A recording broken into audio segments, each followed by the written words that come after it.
This is the Zegama. There's been a lot of various versions of Nike's two main trail shoes, the Wildhorse and the Terra Kiger. Now they're finally branching out and creating offerings that serve up what's been great from both of these offerings. The Zegama seems to be one of the best trail shoes that they've designed in quite some time.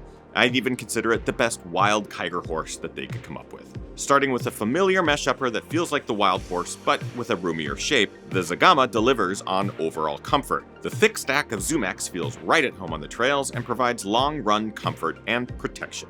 The thinner tongue manages to avoid lace bite, the ankle collar is a bit floppy, and the classic Nike problematic outsole doesn't hold up to the elements. But all that to be said, the Zegama does deliver on a fun, ultra-capable trail shoe that signals Nike is aware that there are some of us who prefer their renowned soft for the trail. In the end, is the Nike Zegama a sneaky beast or an over-designed hippo? Hopefully this review will solve that question. Let's dive in.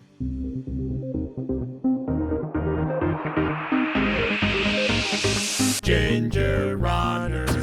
What is up, everybody? Ethan Newberry, the Ginger Runner, here for another Ginger Runner review. Today, we're going to be talking about this, the Nike Zegama.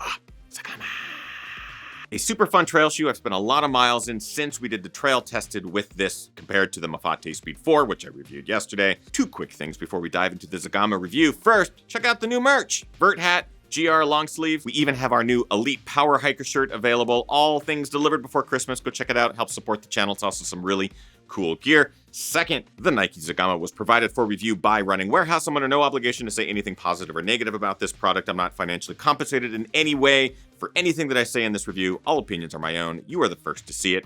No one has to approve it. Give yourselves a tip of the hat. Tip. Let's dive in.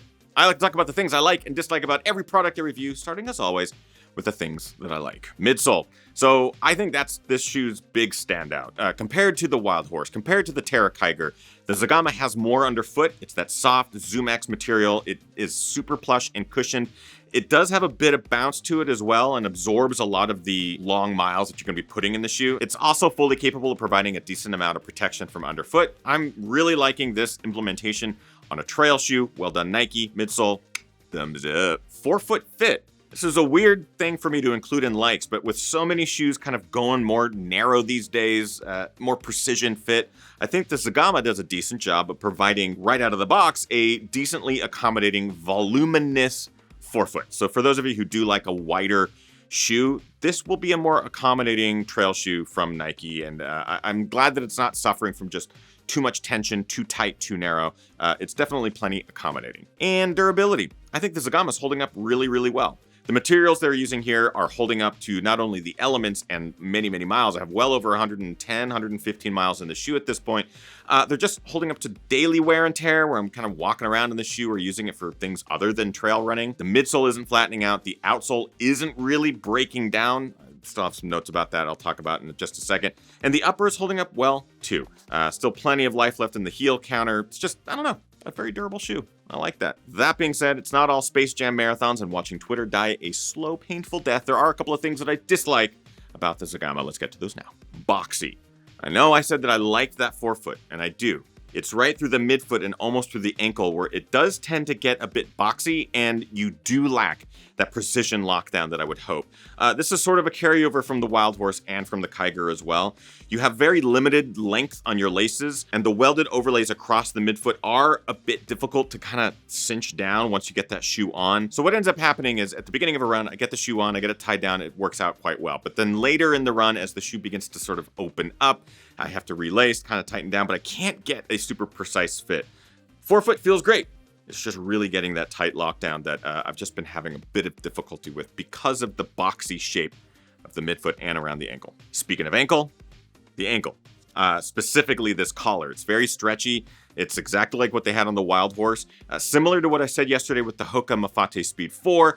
Debris is getting into the shoe. I know that this ankle collar is kind of meant to keep debris out, but it's not forming a seal at all around the ankle bones. It's just loose, it opens up, and unfortunately, rocks, pebbles, sand, stuff like that can get into the shoe quite easily. A little too much movement and flexibility on this ankle collar. Kind of annoying. And finally, biggest gripe probably with the shoe.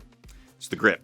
The outsole that Nike's using in the Zegama, it's not great. Nike has not been known for using good outsole materials. I wish that they would partner up with Vibram and start using some of that light base or mega grip on the outsole, because right now what Nike is using on most of their trail shoes is just not phenomenal, specifically in wet conditions. So we're talking wet roots, wet rocks. Technical, it's fine, especially if it's dry, because these lugs are big enough where they're gripping onto things okay.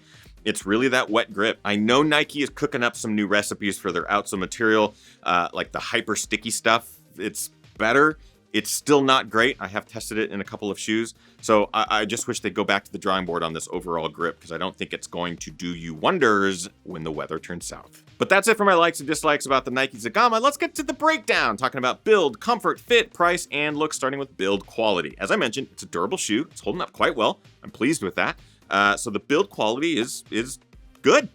Comfort, it's a comfortable shoe. I actually really enjoy going to this shoe for my longer runs. It's kind of between this and the Mafate Speed 4 right now. I've been leaning more towards the Zegama. Speaking of comfort, Kim also wore this for her recent ultramarathon. She got like 72 miles or something like that in her timed event in just the Zegama. So she really enjoyed it. It stayed comfortable the entire time. That speaks volumes. I also agree. It's a very comfortable shoe. Great for ultras. Fit. It is both good and bad. Forefoot, accommodating. Midfoot, getting that real tight lockdown, a bit problematic. I think that's being a bit nitpicky, because I have had such success in this shoe, especially going long. It's just one of the things I want to point out, because I wish Nike would dial this in a bit better. They had some really great flywire stuff for many years on some of their trail shoes, and I feel like they kind of lost that with the Zegama. Price. The shoe comes in around $159. Not a bad price point. It's less than yesterday's Mafate Speed 4, and I think it is a very comparable shoe, so you're saving $30 just right off the bat.